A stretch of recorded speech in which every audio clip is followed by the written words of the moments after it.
Hello, beautiful friends. I am Laurel Bleadon-Maffei with Illuminating Souls, welcoming you to this episode of Sleepy Bedtime Blessings, a podcast designed to help you rest, relax, and fall asleep, all while deepening in your connection with your beautiful team of angels who love you so. If we're meeting for the first time, I am an angelic practitioner, a spiritual teacher, and an encourager of souls. And I do this through one-on-one angel sessions, soul mentoring, and a variety of classes designed to inspire your spirit. And you can learn more about what I do at my website, illuminatingsouls.com. But for now, the angels and I are here to help you rest. For those of you who have been listening for a while, you know that I am someone who also listens to sleep podcasts. You know, when I got the inspiration to start this podcast 9 months ago, I just looked at my stats. It's been 9 months. Can you believe it? And this is my 78th episode. And I really just followed my heart. I co-create with sparks of inspiration. And I knew that I wanted to do a sleep podcast because I have found them to be so valuable. And I thought it would be a fun creative outlet. And then I also recognized that if I were to do a sleep podcast, of course it would have to include angels because everything I do includes angels.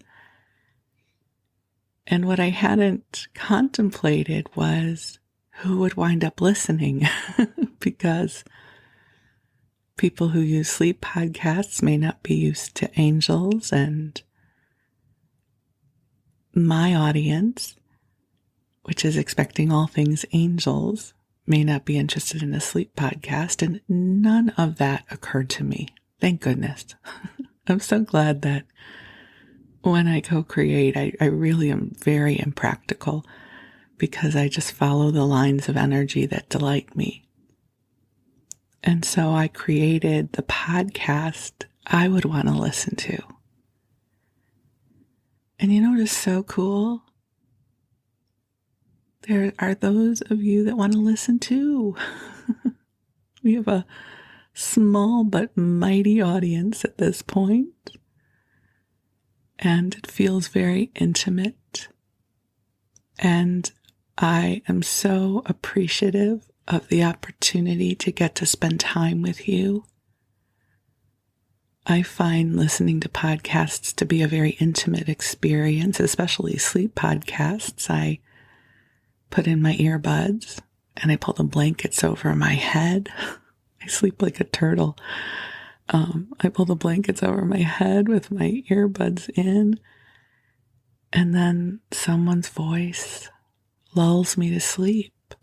It is the sweetest thing, and it is truly a blessing to get to show up and do this for you too.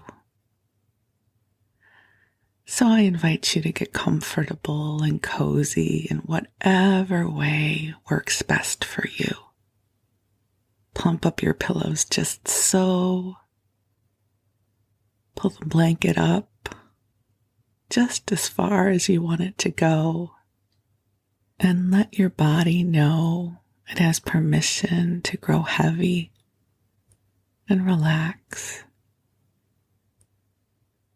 And I invite you to take some nice deep breaths in and release. You have done enough for today. And you are worthy of a good expanse of rest. And the angels are already here, but I love the ritual of calling them in so that you know they are here as well. So I'm going to ask them to join us now. Beautiful angels on high, I ask that you join us here.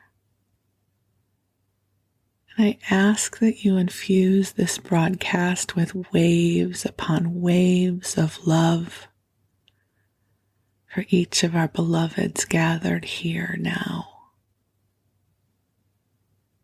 I ask that you bring forward comforting, soothing energies compatible with good rest. And I ask that you clear away anything that is not ours. You clear away anything that feels stressful, any of our fears or doubts or worries, just clear them away to help us gain altitude and connect with divine grace.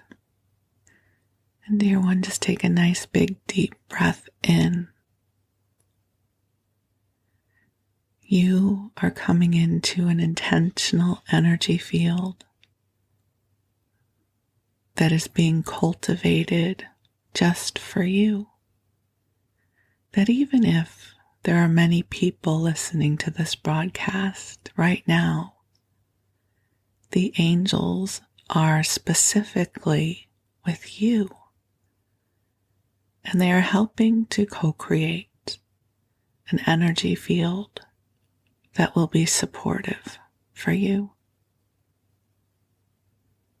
So if anything is feeling burdensome, if you are worried,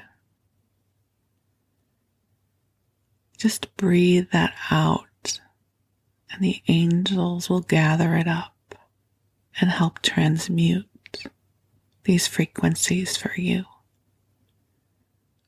I find that there is something so healing about coming into the higher energy fields because they give us altitude.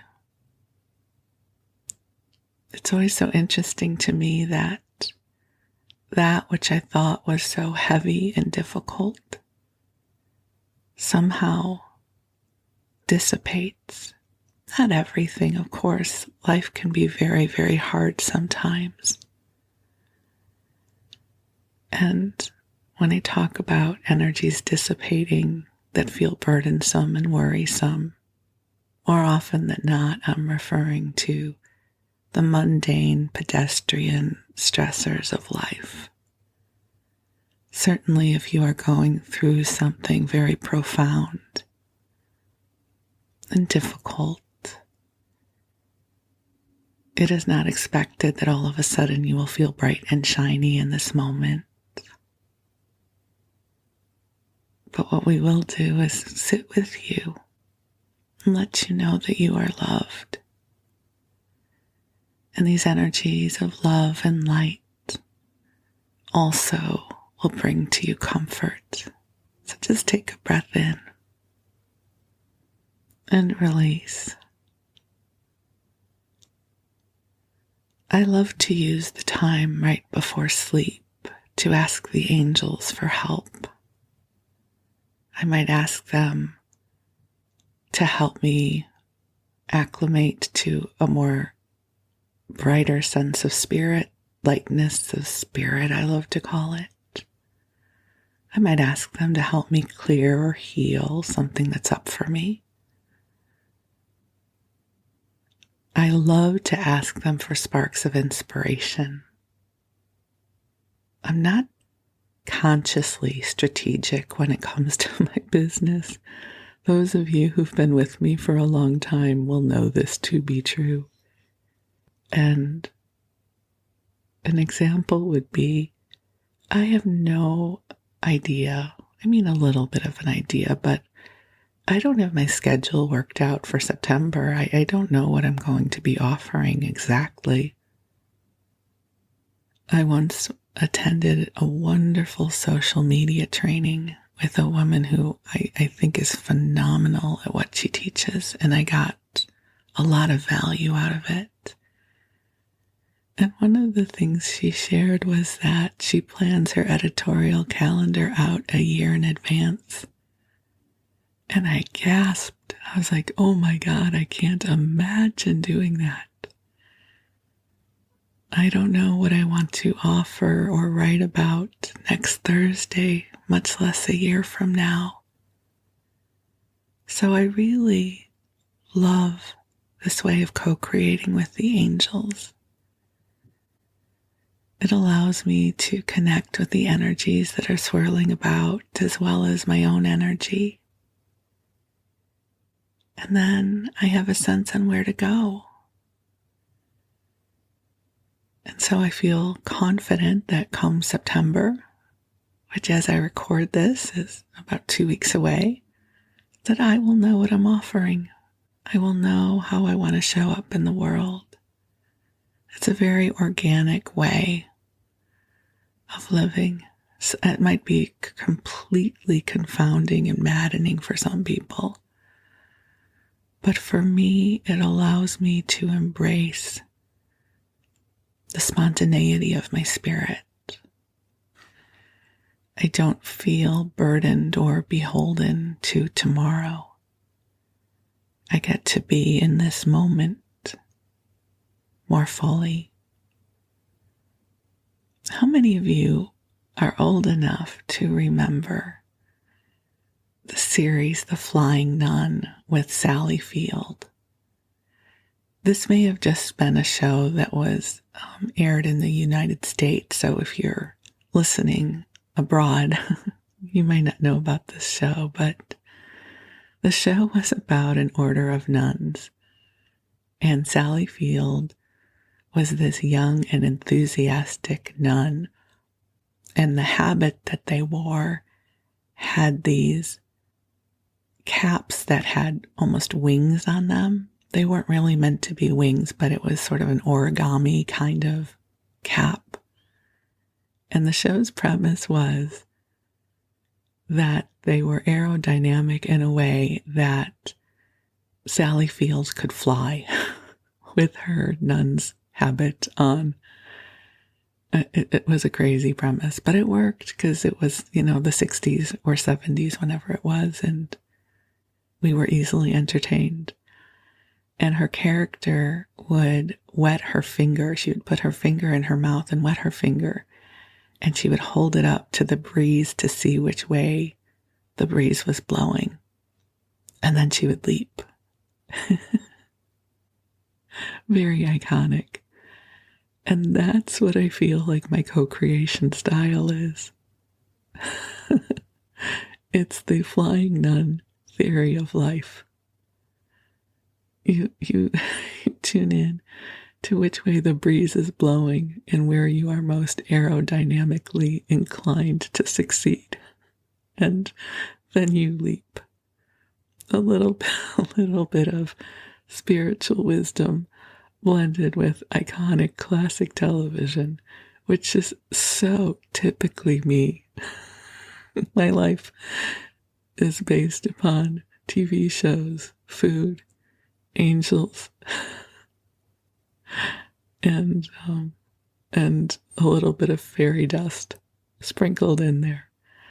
So I don't know that this strategy works well for anybody else, but it is how I live my life. I don't know how I got into this ramble here.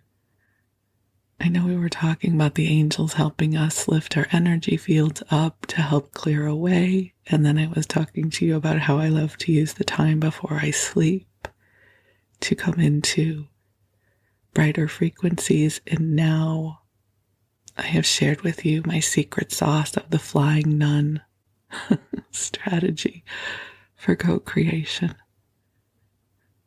It'll be our secret. I share it with you in confidence. Shh. Don't tell others. other people. Because who knows what the world could become if we all made like the Flying Nun and followed the breezes of our knowingness and our authentic spirit. It could be utter chaos. Not that it's not already chaos, but it'll be our little secret. Oh my goodness. I'm sorry. I guess I must be a little punchy. I did not know this about myself in this moment until I started talking to you. Well, some giggles are so good before bedtime. It reminds me of slumber parties or when someone would sleep over and we would just giggle over the silliest things because we were so tired. And when you're overtired and everything is funny, that's how I feel right now. I think everything is funny and absurd and awesome all at the same time. So I'm whispering to you from underneath the blanket fort. If you're new to the podcast, I have this big fluffy blanket that I throw over my computer monitor, and I create a little blanket fort or cave because it helps dampen the sound, and it delights me. So here we are. I'm in my blanket fort, and hopefully you're all cozied up. And the angels are here helping to lighten up your spirit, brighten up your light, and bring you lots and lots of love.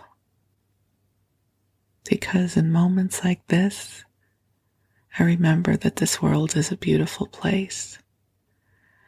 And yes, I know the greater experience right now is feeling a lot like chaos and challenge, but there's also beautiful moments. There's hummingbirds that fly by and hover outside our windows.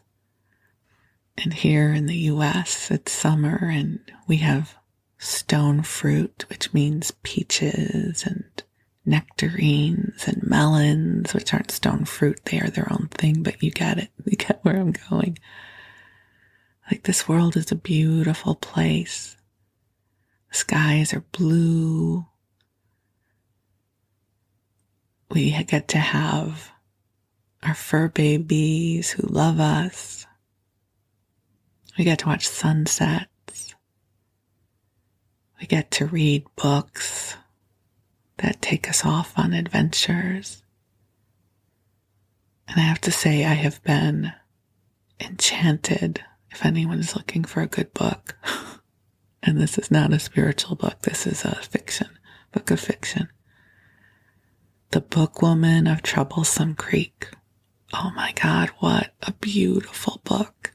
So if you're looking for a good read, that book has stayed with me. It's about the pack horse librarians from the 20s and 30s in the hills of Kentucky who would deliver books to the people who were living in very rural areas of the mountains. And it's just stayed with me in such a beautiful way. So here's the good book. See, the world is a beautiful place. It also is a dumpster fire. But some days we choose that the glass is half full. I'm a half full kind of girl most days. So here's to the beautiful world we live in. Here's to delicious nectarines. Here's to somehow picking out the perfect watermelon, which is not easy. I am a terrible watermelon picker. I have watched all of the videos on how to pick a watermelon, and I still don't pick a good one. But I'm affirming I'm going to get the perfect watermelon soon. That you will too. So in the meanwhile, I will continue rambling and keeping you company. And the angels are here, bringing you love. And I'm going to read and ramble to you some more. So cozy on up and snuggle on in. And give yourself permission to drift off. I promise not to say anything too important. And the angels will be watching over you and wrapping you in a beautiful bubble of light. So you rest well. And I'm going to read and ramble and share the delight with you. So I thought we could return to an issue of Country Life in America. This was a magazine that was published in the early 1900s, and I just find it fascinating. Some of the areas are now more urban here in 2022, but back in 1903, they were considered the country. And I'm always fascinated by how expansive these estates were. So we're going to ramble, we're going to wander through.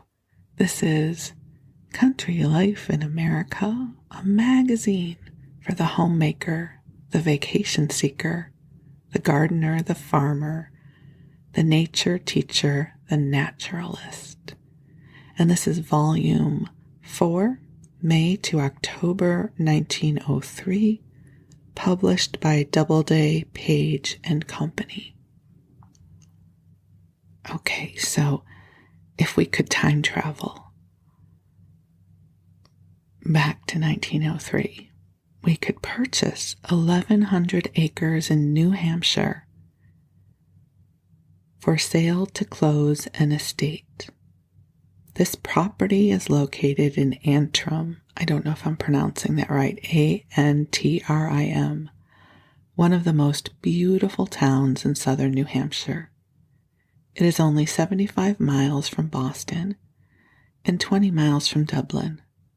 The buildings are set in the center of the estate on a gentle slope surrounded by high hills and includes a house, 24 feet by 36 feet, of 8 rooms, with piazza, 2 barns, one small and the other very large, all in excellent condition. The cleared lands comprise fields, meadows, and high mountain pastures, and aggregate 300 acres. The sod is strong and fertile, pure water, elevation about 1,200 feet. The place is reached by a 4-mile drive from the railroad station over a very good road. This is an exceptional opportunity to secure a large acreage, unusually well adapted on account of its natural advantages, for private game, park, or club purposes, as well as for stock raising. A lake 2 miles long is within the 10-minute ride of the buildings. The price is $9,000. Like we could pool our money together and get 1,100 acres in New Hampshire. Just if one of you does, though, develop the time travel machine, let me know. We can go. Here's one. It says, for an artist or retired gentleman, Highland Wild, and that's in quotes. Highland Wild in the heart of the Highlands of the Hudson. I don't know where that is. A massively built old-style granite mansion situated in the center of grounds consisting of 26 acres sloping down to the Hudson River, between Peekskill and Highlands, having a river frontage of several hundred feet. The views up and down the river are unsurpassed, the one above being taken of a part of the grounds in front of the house, title guaranteed, price $12,000. Might consider taking other useful property in part payment. That sounds lovely. Here's a southern estate, 600 acres, 1 mile from county seat, 30-room house, modern improvements, spring water at all buildings, fine shade tree, 10 acres of lawn, manager's house, 8 rooms, a stable, up-to-date cattle barn with basement, storage barn, tenements, wagon and tool sheds, soil red and gray loams, I guess, LOAMS, clay subsoil, high state of cultivation, 100 acres and small grains, same in corn, 10 small grazing lots with running water, pasture, and 8 shifts average, 30 acres each. And the location is Piedmont Foothills, 140 miles west from Norfolk, 14 hours all rail to New York. And it's going to be $75 an acre. So we can get a small farm if we would like to go. Okay, and then there is an ad for agate nickel steelware. And this is the headline. This is in a large font. So it's the first thing you see. It says no poison. And I don't know what that says about what they're selling, but that's the headline. No poison. And then in little letters it says, has ever been found in the enamel of agate nickel steelware. So it's for kitchen utensils. And I just think it's, in terms of a copywriter, that has to be your headline. No poison. Oh, good. That's a relief. I don't know what was happening in that time in terms of enamel that people were cooking in, but apparently that was an issue. There is an ad at Yale University for a summer school of forestry. So if you'd like to learn to be a forester, I don't know, would you be a forester at that point? There is the Bordentown Military Institute. Every influence tends to lead a boy to form habits of right living, which shall be the foundation of an upright and noble manhood. Every boy is urged to aim at a definite goal and to work hard for success. 3 courses are offered: scientific, classical, English, college preparatory. So that's the Bordentown Military Institute. Oh, I'm so glad that I never had to go to something like that. I would not have flourished. Okay, and now we come to an article, which was one of the reasons I picked this issue, because I thought it might be fun to read together, or interesting at least. It's A Camping Vacation: How 3 Women Camped for a Month at a Cost of Less than $11 for each person, by Catherine Chandler. I just thought this would be fun to read together. And I should also tell you, I am not a camper person. I am a fluffy bed hotel person, which, if you know me, will be no surprise to you. But we can at least travel with these lovely women to hear how their trip went. So here we go.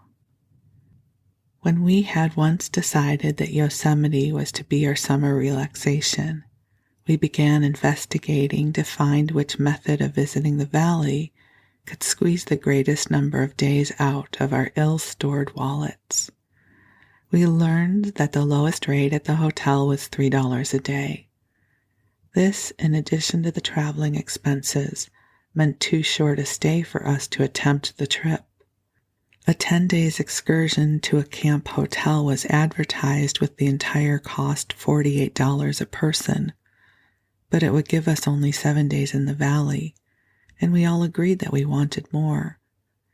If we could drive, we could get a team and camp en route, and while there, and we were assured that this method would give us a month in Yosemite with a total expense of $25 each. Unfortunately, none of us knew anything about horses, and so this way could not be considered. So again, this was the time before cars were readily available. So when they say drive, I think they meant getting horses. I guess. Okay, we'll keep going though. Pursuing the subject of camping, we learned that we could rent tents and furnishings from the storekeeper in the valley and buy provisions there on so reasonable terms that we could easily remain a whole month. We had never camped before, but we welcomed the opportunity to learn how. Our inquiry to the storekeeper brought forth the estimate that the three of us could get a tent, furnishings, and provisions for a total of $10 per week. We immediately engaged 1 tent, 3 cots, and household paraphernalia to be ready on our arrival. This was fortunate as the supply of tents is not equal to the demand for them. We brought our tickets and over one line, paying an extra charge for return by a different route. On all the roads, each person's baggage is limited to 50 pounds, so we planned carefully to carry only what we would need. We took our own bedding and household linen, though linen is too polite a name to apply to our furnishings. Our sheets were dark-colored cotton, our tablecloth was white oilcloth, and our dish towels were of brownie flannelette. Only our personal towels were of the conventional character. Our clothes, too, were adapted to the needs of camping in the mountains. We each had 1 pair of tramping shoes with hobnails in the soles and heels, and a lighter pair for resting in the camp. In addition to our traveling suits, and the women who wore linen was the best fortified against the dust, we each had a warm wrap for evenings, 2 short skirts, 1 denim and 1 woolen, a sunbonnet, and a canvas hat, a pair of canvas leggings, and several shirtwaists of flannelette and cotton crepe, which did not need starch. In camping, no matter how favorable the situation, one gets surprisingly dirty, and so we had a goodly supply of underwear and towels. These we washed ourselves every evening when retiring. The valley water is so soft and cleansing that one can easily laundry unstarched clothes. Laundrying out is expensive as labor has to come so far to serve. When we reached the valley, our tent was ready, pitched beneath Glacier Point, facing the beautiful Half Dome. 2 cots were placed in it. The third, for the woman who loved the stars, was installed under an oaken filigree. The kitchen and dining room were in a group of young pines. We had thought 1 tent would be sufficient, but when the intermittent showers of the first 2 days evolved into a genuine mountain storm on the 3rd, we decided to rent a smaller tent to keep the salt and sugar intact. This was afterwards found to be unnecessary, as no other shower occurred during the month. The smaller tent was used as a dining room, with the stove just outside the entrance so that it could be easily moved in if a downpour threatened. The table was in the center and the camp chairs were brought in at meal times. Some empty boxes were fashioned into 2 cupboards in the back of the dining room. Another formed a kitchen table out by the stove. This stove was a Klondiker of sheet iron, cylindrical, capable of being telescoped and light enough to be easily carried. Its resemblance to a locomotive without wheels furnished materials for jokes, but its cooking qualities gave eminent satisfaction. The mathematician kept an itemized account of our expenses, and her report on return to San Francisco showed the bill for the camping outfit to be $13.95, for food $18.15, and for traveling expenses $124.05, making a total of $156.15, or $52.05 each. Deducting the cost of transportation to and from the Yosemite, our expenses in the park were less than $11 each. The food amounts to a ridiculously small figure for a month, yet 2 of us had very healthy appetites and we frequently entertained guests. The food was all nourishing, and we had sufficient variety not to get weary of one article. Fresh meats we could get only once, and fresh vegetables and fruits only twice a week. And then the article abruptly ends, so that's all we're going to know about their trip to Yosemite, but it sounds lovely, a month in Yosemite. Although I would not want to camp for a month, but the Yosemite part sounds delightful. And now we're going to move on to another article, How to Travel by Sea by Lawrence Perry. The phrase floating hotel has been applied so often to transatlantic greyhounds in the past few years that the general public, or at least that part of it which has never traveled by ocean, doubtless regard it as merely a term. Of course, they realize that if they book a passage for Europe, they are going to be made very comfortable and all that. But nevertheless, a full appreciation of what modern shipbuilding has accomplished in the way of conveniences, comforts, and luxuries, to say nothing of the necessities of life, must come by practical experience. It is the same as in railroad travel.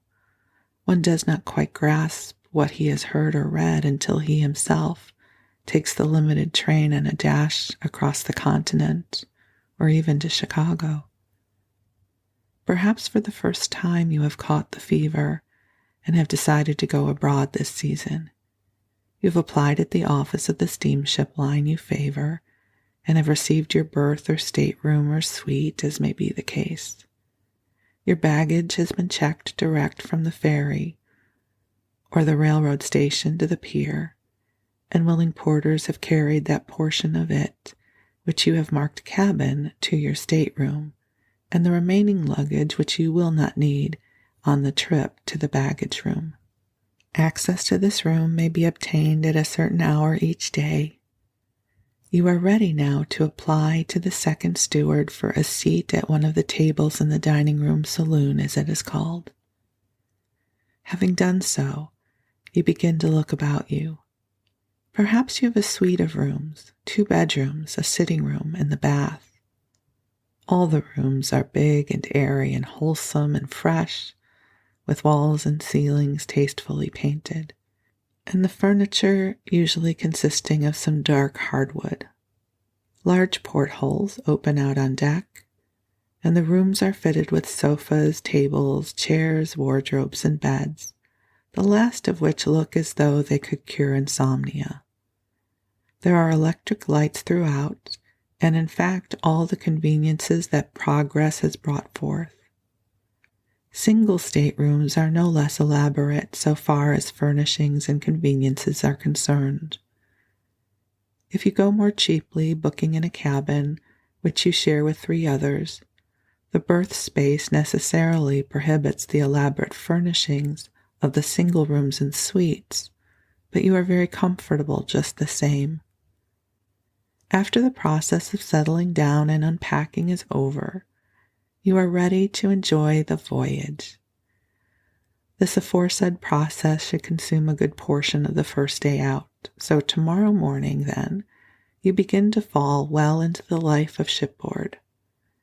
In the first place, assuming that you have a room with no bath, the bathroom steward will come around at the morning hour which you have designated to him, and inform you that your salt water tub, hot or cold as you please, is awaiting you. Say this is about half-hour after 7. Refreshed by the bath, you walk along to the saloon and are served with a cup of coffee. And you are also served a roll, after which you repair to the deck for a before-breakfast constitutional. Soon the bugle summons you to breakfast in the saloon. The saloon is the largest apartment in the ship and without a doubt the pleasantest.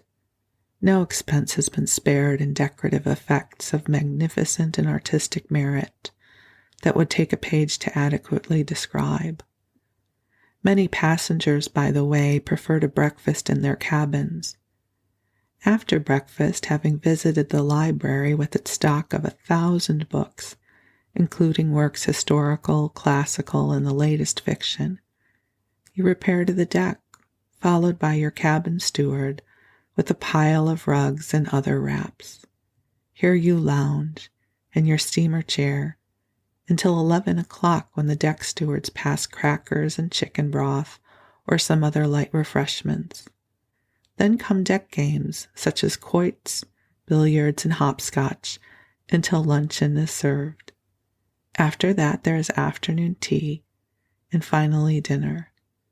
Having communication with 2 and perhaps 3 countries, the ship's cuisine is not second to that of a best hotel in the land, with fruits from California, picked oysters from Baltimore, beef from Chicago and New York, mutton from Berkshire, chickens from the Dorking farms, and the finest supplies of Paris, London, and Berlin.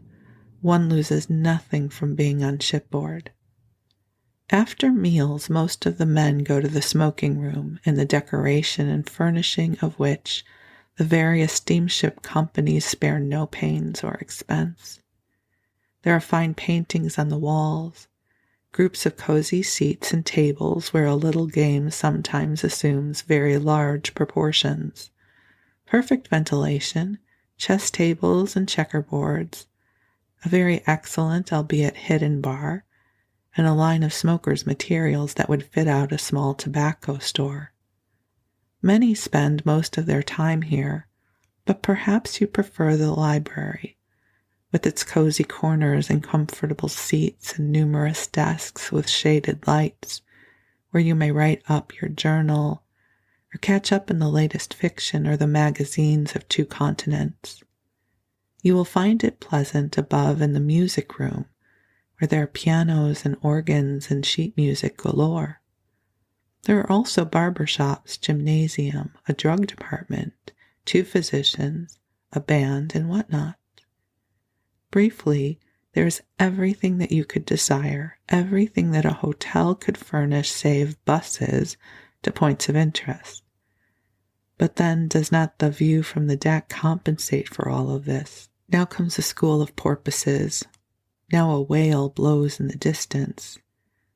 Now a sodden derelict or an iceberg drifts by. There are no dull days. Second cabin accommodations in their way are as complete and perfect as those of the first saloon. Things are on a cheaper scale, that is all. There are the saloon and the music room, the library and smoking room. Smaller and less ornate than those of the first cabin, it is true, yet essentially comfortable and pleasant. The stewards are attendant, obliging, the staterooms large and well furnished, and the provisions as best that can be brought. A portion of the upper deck is also allotted to the second saloon. Everything is as good as it is in the first cabin, only simpler. The superfluities are left out. Now, how much will it cost to make the trip abroad, you may ask? Well, here are some figures, which perhaps will serve as a basis for reckoning.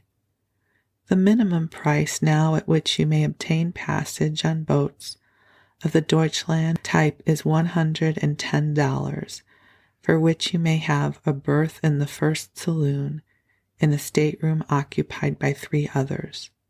Or under the same conditions you may purchase passage on the finest boats of the Cunard, American, and White Star lines for $100. If you desire to go more cheaply, you may book on steamship rates as 3rd class, like the Etruria and Umbria, for $80. On the Atlantic Transport Line and the big German combination boats, you may obtain first cabin passage at even more reasonable rates, but not much more. All this, of course, applies to the first cabin in one direction. There is but slight reduction for excursion passage, 10% off on the price of the return ticket. Persons may cross for less money by booking in the second cabin. In any other season but the present one, rather a mixed crowd travels in the department, but now you are sure to meet very congenial and agreeable lists of passengers there. Berths may be obtained in this department on all steamships from $50 upward. You may obtain a stateroom containing 4 berths all to yourself here at $150. In the first saloon, you pay from $350 to $500 for a stateroom and $700 to $1,200 for a suite. Having booked on one of the transatlantic liners, you would do well to provide yourself with a letter of credit issued by some well-established banking firm, and also with sufficient cash, including small change, in the currency of the country in which you intend to disembark. Pursers on steamships, however, accept money of any country in payment of bills incurred on shipboard. Steamships allow your baggage to the extent of 2 small steamer trunks, but the connecting lines abroad are not so liberal, charging heavy excess for all baggage over 60 or 100 pounds. The best way to avoid expense is to leave the main part of the luggage at London or some other central point and travel light. Most of the continental railroads allow you from 57 to 100 pounds of baggage. Shirts, underwear, collars, cuffs, and the like may be purchased cheaply en route, so too much space need not be given up to such things. On shipboard, soft hats and rubber-soled shoes for men, and tam-o'-shanters, I don't know what those are, tam-o'-shanters and veils for the women will be found very convenient. And then it looks like this section, they're advertising different destinations, just giving a sense on how long it takes you to get there and what you can expect. So this is called the Far West. So they're just little snippets, but it gives you a sense on how long it took to travel to these places. So we start off with Colorado Springs, Colorado, 24 hours from St. Louis, 12 hours from Kansas City, famous resort at the base of Pikes Peak, beautiful scenery, dry, clean air, healing springs, noted for fashionable society. Whenever I see something like that says fashionable society, exclusive, I know that they're not talking about me. I would be one of the ordinary people. I would not be considered fashionable. We'll continue though. Glenwood Springs, Colorado, 11 hours from Denver, surrounded by mountains, well-known health resort. In the open-air pool, one may bathe comfortably with snow falling. Salt Lake City, 27 hours from Denver, one of the most progressive communities in America. Beautiful city with many points of interest. Great Salt Lake is 20 minutes from the city. Austin, Texas, about 18 hours from New Orleans, 48 hours from Chicago, the capital city of Texas. Dry, agreeable air makes it a much-sought resort. El Paso, Texas, situated in the lower Rio Grande Valley, popular with lovers of a sunny climate. Rugged mountain scenery, the best of hotels. French Lick Springs, Indiana, medicinal springs situated in a beautiful valley, the chief attraction. Also every facility for indoor and outdoor amusement. San Francisco, California, the beautiful gateway to the Pacific, most interesting in its cosmopolitan character. Famous Chinatown, the city within a city. It is a treasure house of the picturesque. Mount Tamalpais, California, 10 miles from San Francisco, overlooking the city and affording a wonderful view of the Golden Gate and surrounding valleys and mountains. Monterey, California, a paradise of flowers and sunshine, a justly popular resort attracting visitors from all over the world. fine hotels. Santa Cruz, California, north side of the Bay of Monterey, all the advantages offered by the California shore. Nearby is a grove of the wonderful big trees. They're talking about the sequoias, one of the sights of California. The Yosemite, California. State parks enclosed in perpendicular walls 2,000 to 3,000 feet high. Level valley covered with vegetation. Grand beauty of the valley and falls make it a long-to-be-remembered sight. Mariposa Grove and Calaveras Grove, California. Here are the big trees, the famous redwoods of California. Like pillars in a mighty cathedral they stand. Their age is from 1,500 to 2,000 years, and some are 125 feet in circumference. Los Angeles, California. A very beautiful city with handsome hotels and residences. The whole city is a very garden of bloom, social and commercial center of Southern California. Pasadena, California, a suburb of Los Angeles, a famous resort of Eastern families. Redondo Beach in Santa Monica, California, two popular beaches near Los Angeles, splendid hotels, excellent bathing. Santa Catalina Island, California, 30 miles off the coast, delightful, invigorating air. First-class hotel, many visitors, bathing, yachting, and fishing. And it keeps going. It also includes Santa Barbara, San Diego, Coronado, and Hawaii. I just think that's interesting as they are talking about the different places you might want to travel and how they describe them. And then there are also lots of articles about gardening, and it must be the time of year, but these issues have a lot of articles about how to grow strawberries. There is no department of horticulture more interesting or more profitable when the work is done intelligently and the weather conditions are not unfavorable than the raising of strawberries. I have grown this fruit for the market for more than 30 years, and although I feel that I still have much to learn, my experience may be of some value to persons just beginning this work or thinking of undertaking it. When I began raising strawberries, scarcely any effort had been made to improve the fruit and increase its size. Cultivated berries were hardly larger than wild ones growing in a favorable location. But this soon changed.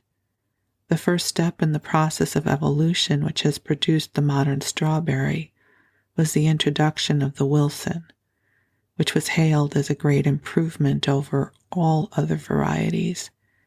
And indeed it was an improvement. This was followed in a few years by the Crescent, more prolific, but still leaving much to be desired in the way of its flavor and size. Then came the introduction of the Sharpless, and for a time almost everyone thought the acme of strawberry perfection had been reached. But the Sharpless, although large, was very rough and irregular in shape, and the experimenters and breeders of new plants would not rest until a variety had been produced combining large size and shapeliness, the two things most needed in a berry that was to obtain the favor of the public and supplant the other varieties known at that time. In the last few years, these points have both been gained, and there now exist several varieties of strawberries adapted to different kinds of soil, each of which, in its proper environment, will produce large crops of big round berries, as different from the Wilson of almost 40 years ago, as is the Baldwin apple from the wild crab. A variety of strawberries which in one locality or on one kind of soil surpasses all others may be worthless in another section. The Parker Earl, which in many parts of the country has been a truly wonderful berry, has never done anything on my place, either in size, quality, or productiveness, while the Nick Omer, which on my ground has been a great success, is said not to do well on the prairie soil of the Midwest, where Parker Earl is at its best. On my soil, which runs from a gravelly loam to a heavy clay, Wilson, Crescent, Sharpless, and Bubach, in their turn, have all done well. Marshall produced fine fruit, but not in a very great abundance. Brandywine was indifferently good, and Parker Earl, Mary, and Gandy were failures. I mention these varieties because they are well known over a wide scope of country and have done well in many localities, but the list is endless. For the past few years, my main crop berries have been Nick Omer and 2 seedlings of my own, which I call Number 3 and Amwell. Number 3 has now been discarded as worn out, but the Amwell I still keep. One really interested in strawberry growing will find great pleasure and perhaps sometimes originate a valuable new variety by sowing a little seed in a box every year and testing for a season or 2 the plants he obtains from it. Most of them are worthless. Most of those which promise well the first year of bearing deteriorate into worthlessness by the second, but occasionally a new type of real value may be found. Just now I am planting large quantities of seedlings which I originated in this way, in which 4 years of careful testing have shown to be better fitted to my soil and location than any other variety. This variety has done so well for me that I offered the plants for sale last summer, something I had never ventured to do with a seedling before. I fruit every year from 2 to 3 acres of strawberries. The cost of planting and caring for an acre for 1 year is about $105 or $110. A considerable part of this expense with me arises from fighting the chickweed, which blossoms and goes to seed in an incredibly short time and must be fought during 8 months of the year. In localities not infested with this or any other very foul weed, the expenditure would be considerably lessened. I find it so interesting to hear him writing about the different varieties. Our produce these days has really become homogenized. There's a wonderful store here in Berkeley called Berkeley Bowl. And Berkeley Bowl has an immense variety of produce. So whatever's in season, they might have 10 varieties of it. So pluots, 10 different kinds, 10 different kinds of nectarines, 10 different kinds of apples. And I have really discovered some delicious varieties of fruit that I wasn't aware of before. And so here's to all of our farmers and all of those who tend to heirloom varieties and those who help our palates experience delightfulness in the flavors we get to consume. So that was our rambling through the 1903 volume for A Country Life. I hope you enjoyed it. I hope you're asleep. If you're not, you can queue up another episode. There are lots of them in the archive. And for now, my beautiful friend, I wish you sweet dreams. I wish you a good rest. I am so deeply grateful for you. You are precious in all of this world, and I am grateful to know you. We'll talk again soon. Thank you so much.